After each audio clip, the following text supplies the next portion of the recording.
मैं अक्सर ये भी कहा करता हूं कि चूंकि मुशायरे ज़बान से होते हैं और उर्दू ज़बान धीरे धीरे जिस तरह ख़त्म हो रही है, तो उसका नुकसान ये भी हो रहा है कि हम अदब से भी दूर होते जा रहे हैं और अपने मजहब और अपने अखलाक से भी दूर होते जा रहे हैं, अपनी तारीख से दूर हो रहे हैं। हम आज ये नहीं जानते कि हमारे जो बुजुर्ग हैं उन्होंने क्या कुर्बानियाँ दी थी, उनका क्या रोल था जंग आज़ादी में, इसलिए कि हमने अपनी तारीख पढ़ना छोड़ दी है। हमारी तारीख जिसमें हम अपनी ज़बान के ज़रिए पढ़ सकते हैं, तो मैं ये गुजारिश करता हूँ कि हम दूसरी ज़बानें ज़रूर पढ़ते हैं। आज जब हम अंग्रेज़ी पढ़ सकते हैं, फ्रेंच पढ़ सकते हैं, जर्मन पढ़ सकते हैं, तो हम उर्दू क्यों नहीं पढ़ सकते हैं? इस पर ज़रा तवज्जो देने की ज़रूरत है। इससे हमारे दीन के साथ साथ हमारी आखिरत भी संवर सकती है और मुशायरों का यही पैगाम होता है। आइए हज़रात, मैं चाहता हूँ कि अब एक ऐसे प्यारे लहजे को सुना जाए, शायरी सुनकर मुअत्तर हो जाएगी। कहा जाता है कि वक्त जो है वो हर जख्म का मरहम होता है। वक्त के साथ साथ जख्म भर जाते हैं, जख्मों का खुरंड भी छूट सकता है, जख्मों के निशानात भी खत्म हो जाते हैं।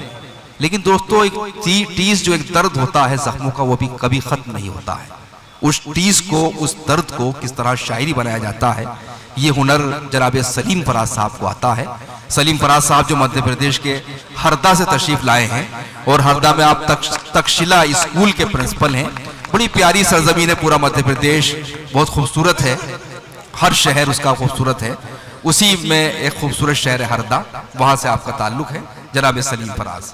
बहुत बहुत शुक्रिया मोहतरम, और उन तमाम कमेटी मेंबर्स का भी शुक्रिया जिन्होंने ये इतनी खूबसूरत महफिल सजाई है। 4 मिसर से अपनी बात का आगाज करता हूँ।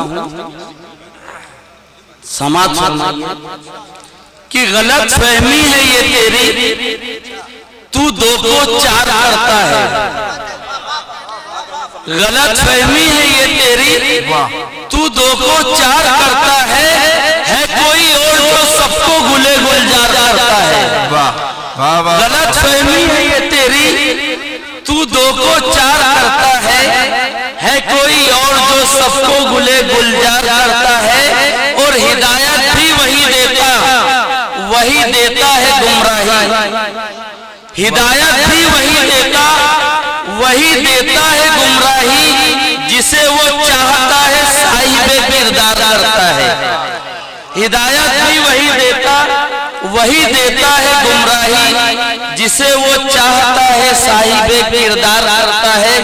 4 मसले और समाप्त फरमाइए दोस्तों कि गमों के बीच से अक्सर खुशी के पल निकले।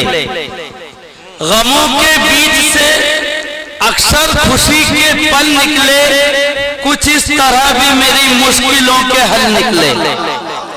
गमों के बीच अक्सर खुशी के पल निकले, कुछ इस तरह भी मेरी मुश्किलों के हल निकले। और वो मुक़्तदिर है, ये कुदरत है उसकी मुट्ठी में। वो मुक़्तदिर है, ये कुदरत है उसकी मुट्ठी में। अगर वो चाहे तो सूखे सजर से फल निकले। वो मुक़्तदिर है, ये कुदरत है उसकी मुट्ठी में।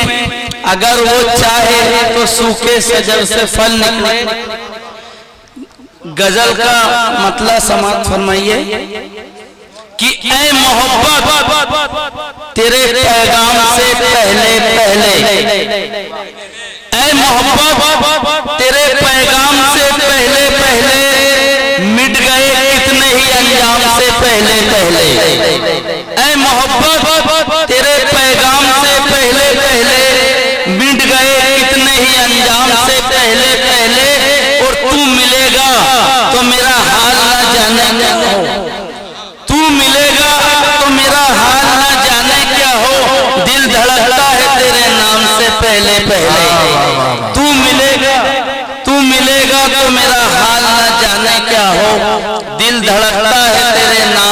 पहले पहले। और शेर समाप्त फरमाइए कि एक इल्जाम जो आया तो मिटा दी हस्ती, एक इल्जाम जो आया तो मिटा दी हस्ती, मैं शरीफों में था बदनाम से पहले पहले।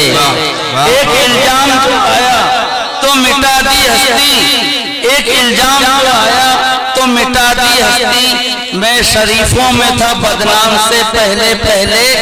और अपनी पलकों पे बिठाते थे मुझे लोग यहाँ, अपनी पलकों पे बिठाते थे मुझे लोग यहाँ, गर्दिशे गम तेरे कोहराम से पहले पहले। अपनी पलकों पे बिठाते थे मुझे लोग यहाँ, गर्दिशे गम तेरे कोहराम के से पहले पहले।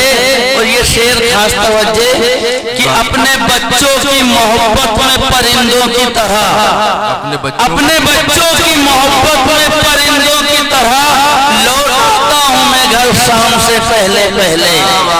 अपने बच्चों की मोहब्बत में परिंदों की तरह लौट आता हूँ मैं घर शाम से पहले पहले। और अपना हर फर्ज तहे दिल से निभाया मैंने, अपना हर फर्ज तहे दिल से निभाया मैंने, बस सुकून इतना हो आराम से पहले पहले। शुक्रिया। बहुत शुक्रिया जनाब सलीम फराज साहब। आइए हजरात अब